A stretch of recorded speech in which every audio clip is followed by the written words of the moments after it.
Merci pour votre gentillesse. Maintenant, dans le livre de l'Exode 23, je désire lire pour un court laps de temps. Je pense que j'ai environ 14 minutes. Voici, j'envoie un ange devant toi pour te protéger en chemin et pour te faire arriver au lieu que j'ai préparé. Tiens-toi sur tes gardes en sa présence et écoute sa voix. Ne le provoque pas, parce qu'il ne pardonnera pas vos transgressions, car mon nom est en lui. Mais si tu écoutes sa voix, et si tu fais tout ce que je te dirai, je serai l'ennemi de tes ennemis et l'adversaire de tes adversaires. Car mon ange marchera devant toi et te conduira chez les Amoréens, les Hétiens, les Phéréziens, les Cananéens, les Hiviens et les Jébuséens, et je les exterminerai. Tu ne prosterneras point devant leurs dieux, et tu ne les serviras point. Tu n'imiteras point ces peuples dans leur conduite, mais tu les détruiras entièrement, et tu briseras leurs statuts. Vous servirez l'Éternel votre Dieu, et il bénira votre pain et vos eaux, et j'éloignerai la maladie du milieu de vous. Maintenant, inclinons la tête et parlons-lui un instant.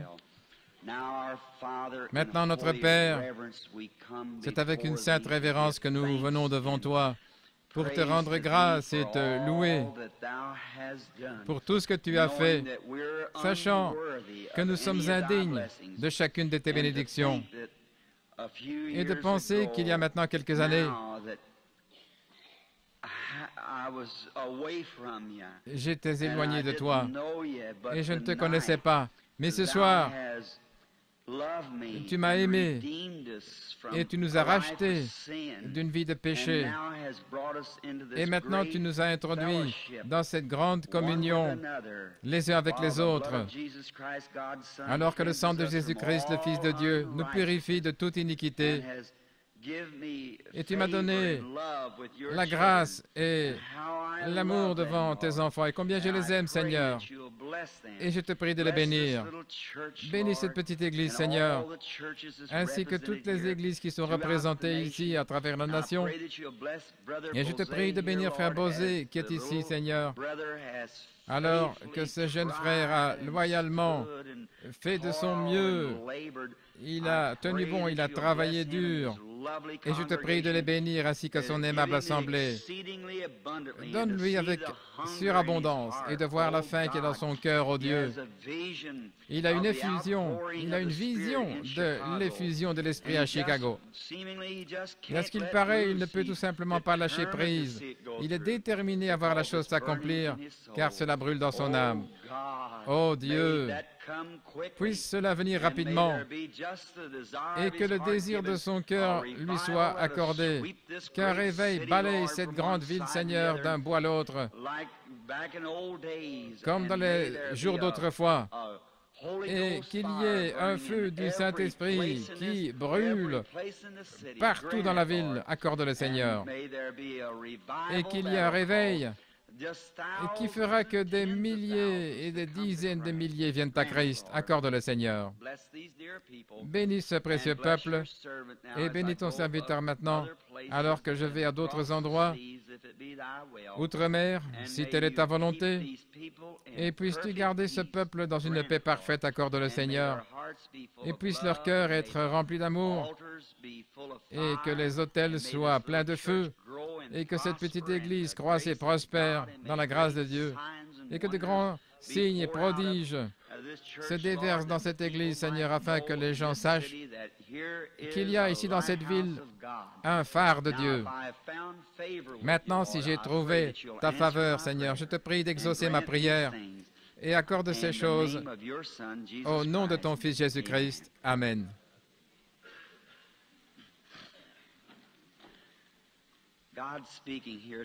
C'est Dieu qui parle ici à Moïse. Et il lui dit, « J'enverrai mon ange devant toi pour te protéger en chemin. » Maintenant, je change simplement d'atmosphère. Partant des événements passés dont il est parlé, j'aimerais juste ramener la chose à la parole de Dieu ici avant d'appeler la ligne de prière, juste pour quelques instants. Dieu avait fait une promesse aux enfants d'Israël, selon laquelle il l'avait faite à Abraham. Il y a de nombreuses années, 420 ans auparavant, Dieu avait promis à Abraham, ou plutôt il avait dit que sa postérité séjournerait dans un pays étranger pendant 400 ans et qu'il les ferait sortir par une main puissante et leur donnerait le pays où Abraham habitait alors. Et Abraham crut Dieu. Et Dieu lui a donné cela inconditionnellement. C'est par grâce qu'il lui a donné cette promesse. Et Abraham, un vieil homme, sans enfant à ce moment-là, attendait depuis 25 ans. À l'âge de 75 ans, Dieu le rencontra et lui donna la promesse d'un enfant. Et Sarah, qui avait 65 ans à l'époque, avait largement dépassé l'âge d'avoir des enfants. Ils crurent Dieu et ils marchèrent par la foi. Et Abraham s'attendait à ce que Dieu accomplisse sa promesse. Et il appelait les choses qui n'étaient pas comme si elles étaient.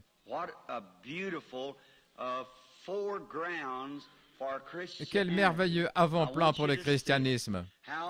J'aimerais que vous voyiez cela, que nous sommes les enfants d'Abraham. Dieu a promis de sauver Abraham et ses enfants sans condition. Je l'ai déjà au temps passé, je l'ai déjà fait. Vous dites, eh bien, j'aurais souhaité être un enfant d'Abraham. Vous l'êtes si vous êtes chrétien. Car nous qui sommes morts en Christ, nous devenons la postérité d'Abraham et nous sommes héritiers selon la promesse. Si donc nous sommes les enfants d'Abraham en étant héritiers, héritiers du royaume, héritiers d'Abraham, alors nous devrions marcher comme notre père Abraham a marché et appeler ces choses qui ne sont pas comme si elles étaient, puisque Dieu a dit qu'elles étaient. Voyez-vous, si Dieu a dit qu'elles sont, nous ne savons pas comment ça va se passer, mais Dieu l'a dit. Nous croyons donc tout simplement cela et nous allons de l'avant, marchant par la foi. Quelle vie merveilleuse! Pensez-y, Abraham, à 100 ans, malgré tant de déceptions, tant de chagrins, comme tous les chrétiens en attendant la promesse, mais cependant, la Bible dit qu'il ne douta pas par incrédulité au sujet de la promesse de Dieu. Bien des choses se sont passées, la famine, la détresse, et des choses sont arrivées. Mais Abraham n'a pas chancelé. Il croyait toujours que Dieu lui a donné le bébé. Et quand le bébé est né, et qu'il est devenu un jeune homme, peut-être de 15-16 ans, Dieu a dit, maintenant prends cet enfant, monte à la montagne et offre-le en sacrifice. En d'autres termes, Abraham, j'ai fait de toi un père des nations, maintenant tu as environ 120 ans, et voici le garçon, la postérité, tu l'as entendu 25 ans, je vais toujours faire de toi un père de nation, mais je veux que tu prennes et que tu détruises le seul fondement même que tu as maintenant. Je t'avais promis l'enfant et le voici. Je veux que tu te débarrasses de cet enfant. Voyez-vous ce que je veux dire?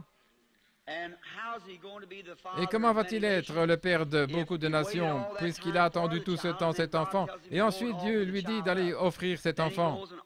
Alors, il y va et offre l'enfant, et comme il était sur le point de lui ôter la vie, Dieu lui a parlé, vous connaissez l'histoire, comment Dieu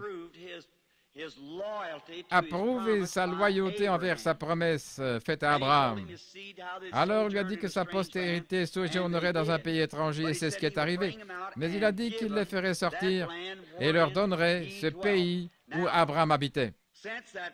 Depuis ce temps-là, les Amoréens, les Phérésiens, les Éviens, les Jébusiens et tous les autres, les nations païennes des gentils s'étaient emparés de ce beau paradis qui était là. Et ils avaient occupé ce pays-là, bien que Dieu avait promis. C'est un très beau type du millénium. Comme c'est merveilleux. Ils y sont entrés, ils se sont emparés des villes déjà construites, du blé qui était déjà planté. Ils sont tout simplement entrés, c'est un beau type. Et maintenant, Dieu se prépare à accomplir la promesse qu'il avait faite à Abraham 420 années auparavant. Les ennuis ont commencé. Et alors Dieu a envoyé son ange et il a dit à Abraham, ou plutôt à Moïse, j'ai promis à Abraham de lui donner ce pays. Et je l'ai promis à sa postérité. Et vous êtes la postérité qui allait bénéficier de cette promesse. Et maintenant, ces différentes nations sont toutes établies sur cette terre. Mais je vous l'ai donnée. Remarquez l'ordre des Écritures. Je te l'ai déjà donnée. Elle t'appartient. Maintenant, va t'en emparer. Vous saisissez? Maintenant, je vais envoyer mon ange devant toi. Et il va préparer le chemin. Et j'enverrai les frelons devant toi. Et ils chasseront loin de ta face l'ennemi. Et j'enverrai ma terreur devant toi. Et cela fera que la crainte s'empare de ce peuple. Maintenant, suivez, il y avait un pays, c'était comme si Dieu était descendu là et avait envoyé un fléau pour exterminer tout le monde, en disant maintenant les maisons sont là, entrez-y et enterrez les morts. Ou bien il avait envoyé une tempête là pour les faire fuir. Mais au lieu de ça, il a dit, je vous ai donné le pays et maintenant vous avez quelque chose à faire. Eh bien, la promesse vous appartient, le pays vous appartient, je vous l'ai déjà donné. Maintenant, allez et prenez-en possession. Je ne vais pas tout vous donner en une seule année. Si je vous donne tout en un an, alors les bêtes sauvages, a-t-il dit, viendront et se multiplieront contre vous. Mais au fur et à mesure que vous progresserez et que vous pourrez vous emparer du pays, je vais vous le donner au fur et à mesure, selon que vous en serez capable. Quelle chose merveilleuse pour la guérison divine. La promesse vous est donnée. C'est par ces meurtrissures que vous avez été guéris. Cela vous appartient par promesse. Et nous devons entrer et nous en emparer. Peut-être que vous ne pouvez pas vous emparer de tout en un seul coup. Peut-être que ce soir, vous pouvez juste l'accepter, comme je l'ai dit ce matin, si vous voulez un chêne et que quelqu'un vous donne un gland, vous avez déjà le chêne. Vous l'avez sous forme de semence. Tout ce que vous avez à faire, c'est de planter cette semence et elle va produire l'arbre. Donc, dès que vous avez la semence, vous avez l'arbre. C'est juste, sous forme de semence. La foi vient de ce qu'on entend de la parole. Et quand vous entendez que Jésus-Christ est le guérisseur, qu'il est ressuscité des morts, qu'il manifeste de nouveau sa vie, qu'il a guéri les malades, vous avez déjà votre guérison sous forme de semence. C'est juste, c'est déjà à vous. Là, la foi vient de ce qu'on entend. La seule chose que vous devez faire, c'est chasser les Amoréens et les histoires comme les jours des miracles sont passés et tout ceci. Et allez vous emparer du pays, c'est tout. Repoussez toute cette théologie et toutes ces explications et dites, la promesse est à moi, entrez simplement et emparez-vous-en. Ça vous appartient. Quelle merveilleuse promesse. Il a dit, ne vous prosternez pas devant leur Dieu. Beaucoup de gens essaient de dire, eh bien, regardez ceci, regardez celui-là. Vous savez, c'est comme certaines femmes qui prendraient probablement un petit bébé pharésien et diraient, regardez ici, n'est-il pas mignon? N'est-il pas mignon? Gardons-le. Mais l'ordre était, non, tuez-les. Il est très mignon quand il est petit, mais il grandira pour être exactement comme son père. Ainsi, débarrassez-vous-en au commencement. Débarrassons-nous de ce gars-là et allons carrément de l'avant. Nous ne voulons rien d'autre qu'une foi pure et sans mélange lors de ce prochain réveil. Des hommes et des femmes qui vont croire Dieu et dire « C'est la parole de Dieu, c'est la vérité. Peu importe ce que disent les autres, je vais m'en tenir à la vérité de Dieu. C'est juste. Je ne veux rien d'autre. Je ne veux pas avoir... » Cet homme, c'est un brave homme, disent, mais il ne croit tout simplement pas. Eh bien, je vais m'en débarrasser tout de suite. Il ne croit pas à la guérison divine, il ne croit pas à la puissance du Seigneur. Eh bien, débarrassez-vous de ça aussitôt. N'ayez rien à voir avec leurs enfants. Quand ils grandiront, ils deviendront aussi des incrédules. Certainement. Je crois qu'aujourd'hui, comme le docteur Paley qui s'en va là en Inde, il a dit, eh bien, frère Branham, et ces convertis, on déclare qu'ils seront 1 million. Dieu a promis 300 000 convertis. Et il a dit, qu'allons-nous en faire? Devons-nous les amener tous à l'église anglicane? J'ai dit, si vous commencez avec votre organisation, vous allez bâtir encore la chose sur des grands personnages de cette terre et vous aurez la même chose que nous avons maintenant. Ne bâtissez pas sur une organisation ou une personne, mais bâtissez sur Jésus-Christ. C'est de lui dont il est question. Placez ça sur Christ et que toutes les dénominations, quelles qu'elles soient, regardent à ce serpent d'airain qui a été élevé dans le désert et que les hommes regardent et vivent. S'ils se mettent à regarder à leur Église, combien son accroissement est rapide, combien elle prospère matériellement, bien vite ils détourneront le regard de ceux-ci pour les tourner vers cela. Regardons ici et oublions ça. Regardons vers le haut. Il a dit, je vous donnerai, non pas au passé, mais je vous ai donné. Amen. C'est au temps passé. Je vous l'ai déjà donné. Maintenant, entrez-y et emparez-vous-en. Et quand ils sont arrivés à Kadesh-Barnéa, c'était le grand siège de jugement du monde à cette époque-là. Il y avait là un grand puits et plusieurs petits puits, le type même de l'Église, de la grande Église au ciel, avec ses petits affluents ici-bas sur la terre, produisant ces petites sources d'eau qui bouillonnent jusque dans la vie éternelle. Le peuple, les enfants de Dieu, remplis de l'Esprit, se réjouissant tout simplement dans l'Esprit. Puis est venue la confrontation, et je crois, je n'aurai pas le temps, il reste 2-3 minutes, mais je crois que l'Église du Dieu vivant, eh bien, voici la chose. J'aimerais que vous voyiez ça. Je crois que l'Église du Dieu vivant est arrivée maintenant à Kadesh-Barnéa. Je crois que nous sommes devant le siège de jugement. Maintenant que nous sommes juste sur le point de traverser, ne commettons pas cette erreur qu'ils ont commise. Ils ont alors rassemblé des hommes choisis de chaque tribu et ils les ont envoyés de l'autre côté, 12 espions. Et 10 sont revenus en disant, « On ne peut pas le faire. Oh, nous sommes que des sauterelles à leurs yeux. Leurs villes sont fortifiées, c'est un pays de délices, tout en doutant de la promesse de Dieu. » Ils ont dit, c'est un pays de délices. Mais ils ont dit, nous ne pouvons pas nous en emparer parce que nous sommes trop petits. Ils ont des grandes villes fortifiées, des géants, et nous paraissons comme des sauterelles. Mais il y avait là 2 personnes, Josué et Caleb. Eux ne considéraient pas combien les murailles étaient grandes, combien les hommes étaient grands. Ils regardaient à ce que Dieu avait dit. Ils ont dit, nous pouvons nous en emparer, c'est juste. Et en retournant, ils ont ramené une évidence, de gros boisseaux de raisin ou des grappes de raisin. Ils ont ramené cela comme évidence que Dieu avait tenu sa parole. À vous, précieux peuple de Philadelphie, peu importe que le vent souffle, que la chose semble être comme ceci ou cela, ou le nombre de menaces qui viennent du monde extérieur, gardez votre pensée sur ce que Jésus a dit. Il nous a donné une promesse, ça nous appartient déjà. Peu importe combien l'opposition est grande, Dieu accomplira sa parole. Regardons la parole de Dieu. Elle est ici pour nous. Je vous l'ai déjà donné. Tout ce que vous demanderez en priant, croyez que vous l'avez reçu et vous le verrez s'accomplir. Tout ce que vous demanderez au Père en mon nom, je le ferai. Voici, je suis avec vous et toujours jusqu'à la fin du monde. Les choses que je fais, vous les ferez aussi.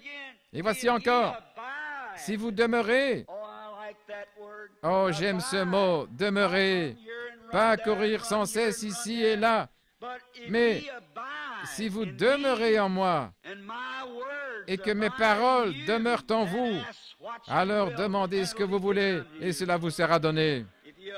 Si vous demeurez, j'aime l'Église qui demeure, pas vous? Constamment demeurer, Jésus est à moi. Vous chantez ce vieux cantique. Dieu a promis cela, cela nous appartient. Tout homme et toute femme ici a le droit maintenant même de réclamer sa guérison. Écoutez, que Dieu vous bénisse. J'aimerais vous dire quelque chose. Je sais que je suis long, mais j'aimerais dire cette petite chose. Je sais, et je veux que vous vous souvenez, que quelque chose est sur le point d'arriver. Je vous l'ai dit. Il y a une marche vers le haut qui arrive dans l'Église maintenant, voyez-vous. Ces choses que vous voyez maintenant seront des petites choses dans peu de temps. Quelque chose est en route. Et je dis ceci, par la puissance de la révélation de Jésus-Christ, Nous sommes tous arrivés à un point avec notre doctrine, baptême, mais il y a une clé qui va ouvrir quelque chose. Il a vu le livre scellé de 7 sceaux. Daniel a vu la même chose. Et quand les tonnerres ont fait entendre leur voix, il a dit, n'écris pas. C'est ce qui était dans les Écritures, mais cela serait révélé dans les derniers jours. Nous sommes en ce temps-là. Nous sommes à Kadesh maintenant. Il y a quelques soirs, je suis allé chez frère Weber de Paducah dans le Kentucky. Je suis allé de l'autre côté jusqu'à Evansville. Frère Bosworth était avec moi et j'ai dit, un message ne cessait de brûler dans mon cœur, un message, et je savais que Dieu avait promis quelque chose en rapport avec la manifestation de la puissance. Toutefois, je m'attends encore à lui et je crois qu'il m'apparaîtra visiblement. Je dis ceci avec respect, je l'ai déjà vu 2 fois. Bien sûr, c'était une vision. Il se tenait en l'air. Un soir, je me tenais là et j'ai même arraché du champ un brin de paille et je l'ai mis dans la bouche et je l'ai mâché. Et je disais, certainement, ce n'est pas une vision. Je me tenais là dans un champ de genêt. J'avais prié toute la nuit. J'ai regardé. Je l'ai vu, les pieds comme cela, avec les bras croisés, regardant vers l'est. J'ai fait le contour et puis je me suis raclé la gorge et quand il s'est retourné pour me regarder, il avait les bras et je me suis évanoui. Je suis revenu à moi seulement le lendemain matin. Et j'ai une idée de son aspect. Et ces derniers mois, je sens que je le verrai encore. Ici, très bientôt, qu'il révélera encore. Quelque chose est sur le point d'arriver. Oh frère, si je comprends bien, que Dieu me pardonne si je me trompe, mais voyant cela dans les Écritures, voyant que lorsqu'il est ressuscité et qu'il est monté au ciel, il a reçu un nom nouveau, un nom que personne ne connaît. Alors, je le vois venir dans sa puissance. Et j'ai dit, que personne ne me dérange aujourd'hui, laissez-moi tranquille. Et ce soir-là, à l'église de Frère Weber, j'ai prié, j'ai crié, j'ai appelé Billy et j'ai dit, quelle série de cartes de prière as-tu distribué? Nous en avons environ 25. D'un bout à l'autre de cette ligne, je n'ai rien pu voir du tout et j'ai regardé. Et seulement une femme qui était dure d'oreille. J'ai donc simplement continué à parler. J'ai dit, appelez un autre groupe. Et quand j'ai reçu l'autre groupe, la toute première personne dans la ligne, c'était un pauvre vieux papa qui conduisait son fils. Et il a dit, frère Branham, je viens de Cincinnati. Il a dit, j'ai amené mon fils à Owensboro. Je l'ai amené par bus. Il a dit, je n'ai pas pu avoir une carte de prière pour entrer dans la ligne, mais je suis si heureux d'être ici maintenant. J'ai regardé et j'ai dit, quel est le problème avec votre fils? Il avait la tête baissée, un jeune homme d'environ 18 ans. Il a dit, quand il avait 8 ans, il a frappé une amorce de dynamite à l'aide d'un marteau et cela lui a complètement crevé l'œil. Il ne reste plus que l'orbite. Et cet œil, en explosant, le bout de l'amorce est entré droit dans l'œil, a démoli tous les nerfs. Il a dit, depuis que nous avons entendu parler de vous, nous croyons que Dieu répondra à votre prière si vous priez pour mon fils. Il était là, avec sa vieille veste sale, pas sale, je ne voulais pas dire ça, mais délavée. Sa chemise était déboutonnée, ses vêtements de l'intérieur ici, vraiment un papa âgé typique qui tenait si respectueusement son fils, un beau jeune homme qui se tenait là. Et j'ai dit, eh bien, approchez, frère, et que je prie pour vous, et j'ai posé mes mains sur lui. Et j'ai dit, Père Céleste, je te prie, si telle est ta volonté, ô Dieu, d'avoir pitié de lui et d'ouvrir cet œil aveugle. Et quand j'ai demandé cela, c'était 2 grands dans l'auditorium, il y avait 2 grands projecteurs qui brillaient. J'ai dit, fiston, regarde vers cette lumière et vois, si tu peux voir.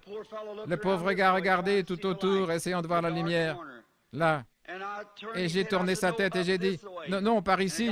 Je lui ai fait tourner le visage dans cette direction-là. Il a dit, je suis désolé, gentil monsieur, mais je ne vois rien. Son papa a dit, frère Branham, même si vous braquiez une torche puissante en plein visage, il ne s'en apercevrait pas. Tous les nerfs de son œil ont éclaté. J'ai dit, et vous avez encore la foi? Il a dit oui. Eh bien, d'habitude, j'aurais laissé ce jeune homme partir en disant, eh bien, fiston, que le Seigneur te bénisse, puisse-t-il te redonner la vue. Mais quelque chose est monté dans mon cœur. Quand il a dit à cet arbre, que cet arbre soit maudit, qu'aucun fruit ne pousse sur toi, il a dit, si vous dites à cette montagne, ôte-toi de là, j'ai dit, qui devrait avoir la foi? Si quelqu'un devrait avoir la foi, j'ai honte. Quand je me souviens, tout petit enfant, là, la première chose dont je me souviens, c'était Dieu qui me parlait dans une vision. Et tout le long, il n'a jamais failli une seule fois. Quand il m'a rencontré sous la forme de l'ange et qu'il m'a dit, « Je ne t'abandonnerai pas, je serai avec toi », je me suis demandé qui devrait avoir la foi. Je devrais avoir honte. Je suis resté là debout et je me suis dit, si c'est vrai, si Dieu a dit, je suis le cep et vous êtes les sarments. Si nous sommes en Dieu, alors nous sommes vivifiés par son esprit. Et mes mains sont ses mains. J'ai regardé les garçons à nouveau et j'ai commencé à sentir quelque chose au-dedans de moi. Eh bien, mes amis, je sais que ça marchera. J'ai vu cela au moment des épreuves, quand quelque chose est effectivement sur le point d'arriver. Vous ne pouvez pas bluffer, ça doit être là. Ça doit être la chose. Je me souviens de ce soir-là où ce maniaque s'est avancé vers l'estrade à Portland, Oregon. Beaucoup ont lu le récit. Ce n'est qu'un seul cas parce que c'était dans le livre, je le cite. Quand cet homme s'est avancé vers l'estrade, un fou là qui pesait environ 110 kilos, il mesurait environ 2,10 mètres, s'est avancé sur l'estrade. 500 prédicateurs se sont retirés. Il m'a craché au visage en disant, « Espèce d'hypocrite, espèce de séducteur. » Il a dit, « Tu te dis un homme de Dieu, je vais casser tous les os de ton misérable corps ce soir. » Et les gens ont commencé à se disperser en reculant. Normalement, j'aurais su quoi faire, mais je me suis retourné et j'ai vu là que j'étais vaincu. Quelque chose est monté alors en moi et a dit, « N'aie pas peur, je me tiens à tes côtés. » C'était ça. Quand cela arrive, j'ai vu cela au moment terrible de cette minute capitale. Et quand j'ai su que cet homme allait être vaincu, alors il a ramené son poing et j'ai dit, « Puisque tu as défié l'Esprit de Dieu, ce soir tu tomberas en travers de mes pieds. » Il a dit, « Je vais te montrer en travers des pieds de qui je vais tomber, espèce d'hypocrite. » Et il m'a encore craché au visage, ses yeux exorbités, ses dents comme cela. Il a ramené son poing pour me frapper et j'ai dit, « Satan, sort de lui. » Et il a fait « Ouh !» Il a commencé à tournoyer, puis il est tombé en s'accrochant à mes pieds. Et la police a dû venir pour le retirer de mes pieds. Qu'était-ce? La puissance de Jésus-Christ omniprésent était là, parce qu'il avait défié l'Esprit du Dieu vivant. Je me souviens, il n'y a pas longtemps, quand mon fils a attrapé une habitude qu'il n'aurait pas dû avoir parmi les jeunes garçons, et je lui parlais sans cesse, et Dieu l'avait mis en garde. Il a failli être tué. Puis, une nuit, il m'a montré dans une vision, il a dit, « Regarde, Billy. » Je l'ai vu tomber, les jambes continuellement en l'air, en tournoyant, tombant comme cela jusqu'au sol, et je me suis écrié, « Oh Dieu, aie pitié de mon fils, c'est le seul fils que j'ai, Seigneur, ne le laisse pas mourir comme cela. » Et il continuait à tomber dans l'espace comme cela, et je suis revenu à moi-même dans la vision, j'étais debout dans la chambre en train de crier, et je me suis dit, « Oh Dieu, et j'ai réveillé mon épouse, j'ai regardé aux alentours et j'ai dit, je me suis dit, oh là là, et je me suis agenouillé, j'ai prié, ça me semblait être de l'airain devant moi, et je me suis dit, oh Dieu, ne laisse pas mon fils être tué comme ça. Je suis allé en parler à Billy. Quelques jours ont passé, il était allé à la pêche à la rivière, il est revenu, il a dit, nous avons un ami médecin là-bas, un très bon ami à moi, le docteur Samader. Et alors un homme est venu de l'Inde, et je suis allé à New Albany, nous parlions des possibilités que les églises pentecôtistes de l'Inde ont de coopérer dans les réunions et ainsi de suite. Et pendant que nous étions là, mon épouse était là en train de faire meuler la dent du bébé. Et pendant que j'étais assis dans la voiture, quelque chose a dit, « Sors de la voiture, mets-toi à marcher. » Il ne voulait pas parler là où se trouvaient ces hommes et je me suis dit, est-ce une impression? Je suis allé comme ça. C'est comme si je ne faisais que m'en aller. Je pouvais entendre mes oreilles se gonfler. J'ai entendu une voix dire, « Sors tout de suite de cette voiture. » Je suis sorti de la voiture, je me suis mis à marcher dans la rue et j'ai dit, « Excusez-moi les frères. » J'ai descendu la rue, il a dit, « Retourne à la maison aussi vite que possible, quelque chose est arrivé à Billy. » Et là, très vite, mon épouse est venue, nous sommes montés dans la voiture, nous sommes rentrés à la maison. Quand je suis arrivé, ma belle-mère se tenait sous le porche et criait, « Billy Paul est allé chez le docteur Adair, il avait mal à la gorge, et le docteur Adair lui a injecté de la pénicilline, son cœur s'est arrêté. Il est à l'hôpital maintenant. » L'ambulance était là, on l'a enveloppé, on a fait venir un spécialiste de Louisville, il était inconscient, en train de mourir là, même ses orteils sont gros comme ça. J'ai débarqué tout le monde, je suis monté dans la voiture, j'ai couru aussi vite que possible, et le jeune médecin était là, il m'a vu, il a jeté son chapeau par terre, il a dit, Bill, j'ai tué ton fils. Et j'ai dit, oh là là, je me suis précipité dans la chambre et Billy était là étendu avec une sonde dans le nez, la bouche ouverte comme ça, le visage noir au possible. On lui avait donné des injections d'adrénaline, son sang était 20/30, je crois. Et son cœur, et il était là, en train de dépérir. On lui a injecté de l'adrénaline dans son cœur, et ça baissait encore, et encore de l'adrénaline, et ça baissait encore. Il a dit, j'ai tué ton fils, Billy, et il marchait dans le hall en pleurant. Et j'ai dit, fermez la porte. Je me suis agenouillé, j'ai dit, oh Dieu! J'étais à peine agenouillé. Quelque chose s'est approché là, et je savais que quelque chose se passait à l'intérieur. À ce moment-là, au moment où il le fallait, c'est venu là, et j'ai dit, oh Dieu, selon la médecine, c'en est fini de lui, mais je te demande d'être miséricordieux et de ne pas laisser mon fils s'en aller. Et quand j'ai calmement tendu mes mains vers lui, cette vision est apparue devant moi, et je l'ai vu partir, tourbillonnant encore dans l'espace. Et j'ai vu deux gros bras se placer sous lui, le saisir comme cela et commencer à la ramener comme cela. Et quelques instants plus tard, il était assis sur le lit en train de me parler. Oui, et les gens ne le savaient pas. Qu'est-ce, frère, à ce moment-là, en cet instant-là? Maintenant, si cette foi peut se manifester à ce moment-là, pourquoi ne peut-elle pas rester là tout le temps? Alors que ce jeune homme se tenait là avec les yeux crevés comme ça, je l'ai regardé et quelque chose, j'ai dit, Seigneur, c'est ce que je crois. Maintenant, il y a une clé, une note clé sur la manière d'entrer là-dedans. Et je crois que Dieu va me le révéler. Ainsi, quand ça arrivera, ces choses que vous voyez seront tellement amateurs par rapport à ce que ce sera, quand ce sera pleinement révélé. Et alors, maintenant, près de ce garçon, j'ai dit, Seigneur Dieu, si j'ai trouvé grâce à tes yeux, que cela soit connu maintenant même. Si j'ai dit la vérité, je te prie de bénir. Je me suis tourné vers le jeune homme. Et j'ai commencé à pleurer, je ne pouvais pas m'en empêcher. Quelque chose au-dedans de moi faisait pression, je ne pouvais pas m'en empêcher. J'ai posé ma main sur ses yeux et j'ai dit, oh Dieu, sois miséricordieux envers lui. Et maintenant, Satan, tu as fait ceci. Cela n'a jamais été l'intention de Dieu que ce garçon soit aveugle. Jamais. Ainsi, je redonne la vue à ce garçon au nom de Jésus-Christ, le Fils de Dieu. Je lui redonne la vue. Et en tant que serviteur de Dieu, alors que mes mains représentent les siennes, et ce que je pensais qu'il devait me dire, je l'ai dit. Et quand j'ai baissé mes mains, ce jeune homme poussa un cri et dit, « Papa, me voici, je vois !» Et il a étreint son père au cou. Il est devenu tellement excité qu'un prédicateur baptiste qui était assis sur l'estrade a saisi une chaise, l'a mis sur sa tête, et il a traversé l'auditoire aussi vite que possible avec la chaise sur sa tête. Oh frère, excusez-moi.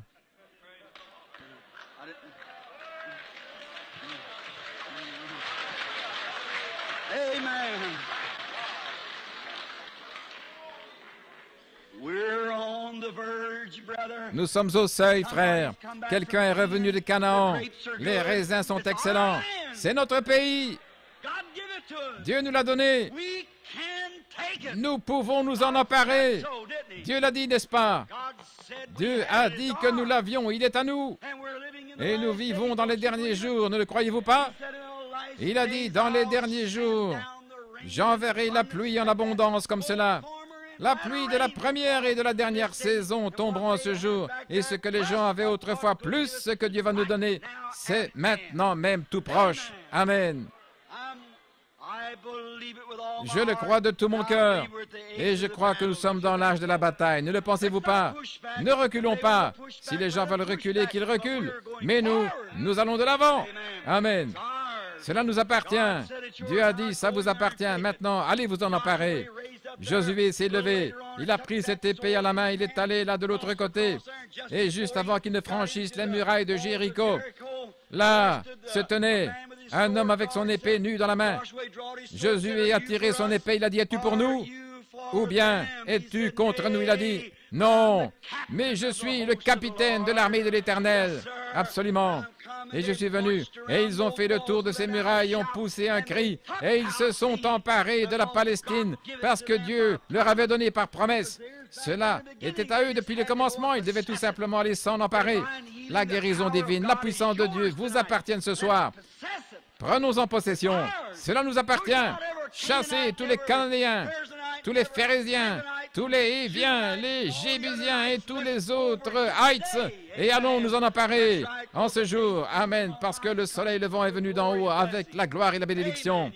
L'aimez-vous? Inclinons la tête, Père Céleste. Mon cœur bat fort ce soir, car je sais qu'il y a quelque chose juste là-bas. Le soleil levant est sur le point de poindre maintenant. Et nous te remercions, Seigneur, pour cette grande bénédiction que nous avons.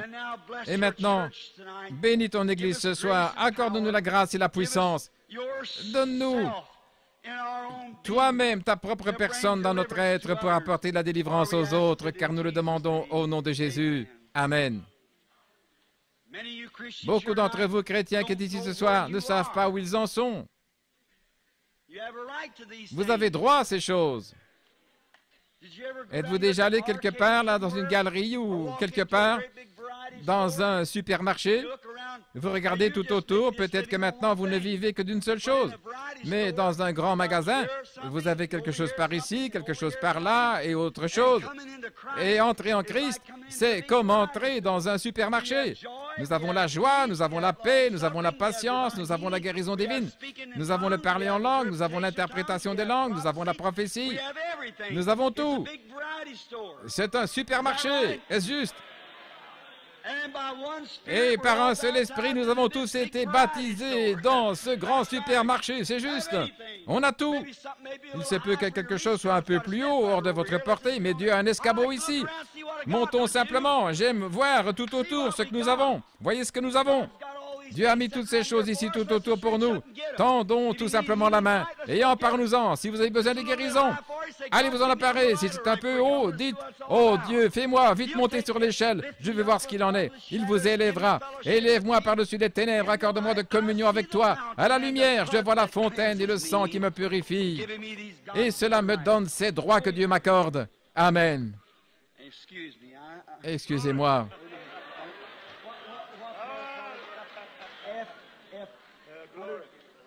Quelles sont les cartes de prière? Très bien. Voyons maintenant. Le jeune homme a dit qu'il avait distribué les cartes de prière F.